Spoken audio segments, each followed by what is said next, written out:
I'm attorney Laura Anthony, founding partner of Anthony Linder and Kakamanolis, author of Securities Law Blog, and creator of the ALC Lawcast. The SEC recently published its 2026 regulatory agenda, firmly reflecting the current administration's commitment to crypto technology, improving the IPO market, and refining public company compliance to ease burdens. The agenda is long, so this will be a two-part Lawcast series, and even so, I will limit the Lawcast discussions to the most interesting and relevant rules in the world of capital markets.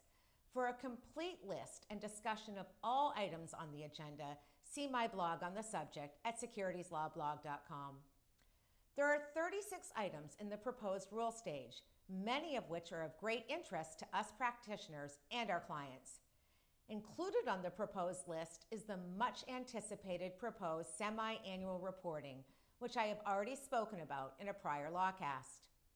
New to the agenda is an executive compensation disclosure reform. The SEC is considering recommending rule amendments to Item 402 of Regulation SK to rationalize executive compensation disclosure requirements. SEC Chair Atkins has referred to compensation disclosure requirements in several speeches, generally as an example of complicated disclosure rules adding little or even negative value to an investor's understanding of a company's financial position.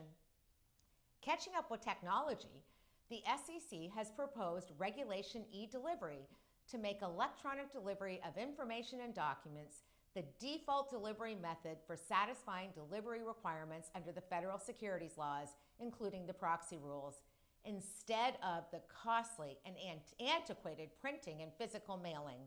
The rules were proposed in July 2026 and were met with a resounding, "It's about time." The topic of finders and finders fees is back on the agenda after being dropped for several years. No new rules have been proposed as of yet, but they are badly needed in a world where only fully licensed broker-dealers can collect compensation for introducing capital to companies. I've blogged for many years about how investor safeguards could be wrapped around workable finders rules, opening up the ability to raise capital to so many more companies. New to the agenda is a proposal to enhance retail exposure to private markets.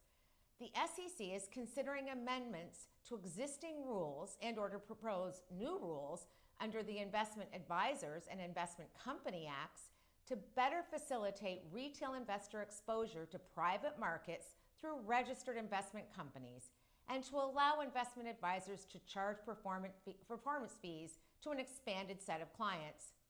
Retail investors have been complaining for years about the inability to invest earlier in pre-IPO opportunities.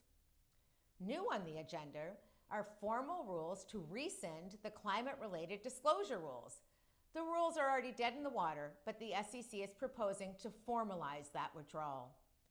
The SEC is still proposing amendments to Rule 144 to increase instances in which the safe harbor is available. No other information has been published yet as to what those increases may be. Also, still on the agenda are rules relating to the offer and sale of crypto assets, potentially to include certain exemptions and safe harbors, and to help clarify the regulatory framework for crypto assets. I'll pick up on the list on the next Lawcast, and of course, keep updating as these proposals develop. If you want to keep abreast of all matters related to capital markets, please subscribe to this channel.